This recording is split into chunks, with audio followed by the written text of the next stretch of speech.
This is the question of WJE 2025 PYQ और इस question में हमें दिया गया है कि द डी ब्रॉगली और the de Broglie wavelength of a moving bus with speed v is lambda. जो डी ब्रॉगलेंथ है of a bus moving with speed v is lambda.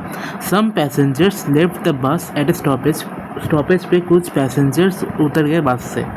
Now when the bus moves with twice of its initial speed, अब bus ने move करना start किया, आपने जो initial speed था उसके twice, its kinetic energy is found to be twice of initial value. जो इसका काइनेटिक एनर्जी आया फाइनली वो इनिशियल काइनेटिक एनर्जी का डबल हुआ। So what is the de Broglie wavelength of the bus now. तो bus का अभी का डी ब्रॉय वेवलेंथ क्या होगा अगर पिछला डी ब्रॉय वेवलेंथ इसका लैम्डा हुआ तो।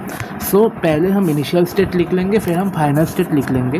तो इनिशियली और फाइनली, सो इनिशियल स्टेट में यहाँ पे हमारे पास दिया हुआ है मास m1, वेलोसिटी v और काइनेटिक एनर्जी फिर क्या होगा हाफ m v1 स्क्वायर। हमने मान लिया कि इसका पहले मास m1 था और इसका डी ब्रॉय वेवलेंथ क्या होगा। आपको पता है कि lambda is equal to h/p होता है, मतलब lambda is equal to Planck's constant by momentum. So lambda is equal to हमने लिख दिया यहाँ पे h/m1 इंटू v। सॉरी यहाँ पे जो काइनेटिक एनर्जी होगा ये होगा हमारे पास half m1 v square, not half m v1 square. ये होगा हाफ हमारे पास हाफ m1 v स्क्वायर।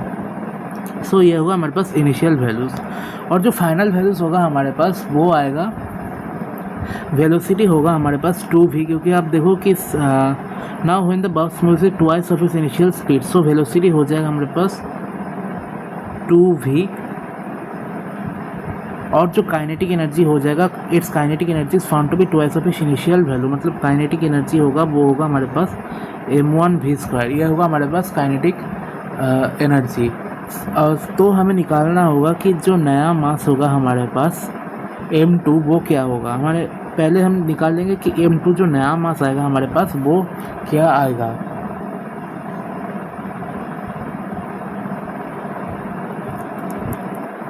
तो हम इसमें लगा देंगे एनर्जी कंजर्वेशन। तो चलो लगा देते हैं इसमें एनर्जी कंजर्वेशन। उस एनर्जी कंजर्वेशन लगा के कुछ ऐसा बनेगा half m1 v square is equal to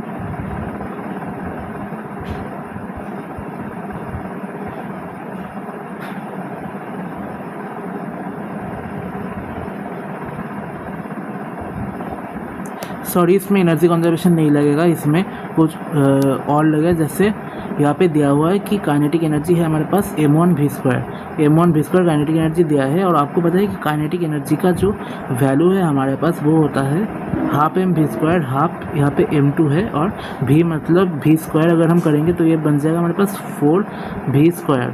सो यहाँ पे v स्क्वायर और v स्क्वायर कैंसिल हो गया और 2 से ये 2 आ गया। सो जो m2 होगा वो होगा हमारे पास m1/2। सो m2 का वैल्यू यहाँ पे हमारे पास आ गया m1/2। सो m2 का वैल्यू हमने निकाल दिया कि m2 का वैल्यू होगा हमारे पास m1/2।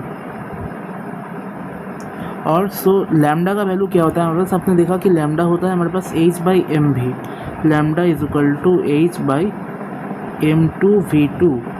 इससे हम निकाल लेंगे lambda is equal to h/m2 का वैल्यू है m1/2 और v2 का वैल्यू है 2v। सो ये 2 से ये 2 कट गया और लैम्डा आ जाएगा h/m1v आ जाएगा। ये m1v था हमारे पास। So initial lambda final lambda same हो गया, तो आंसर जो होगा हमारे पास वो होगा लैम्डा। सो 13 का ए ऑप्शन हमारा सही हो गया।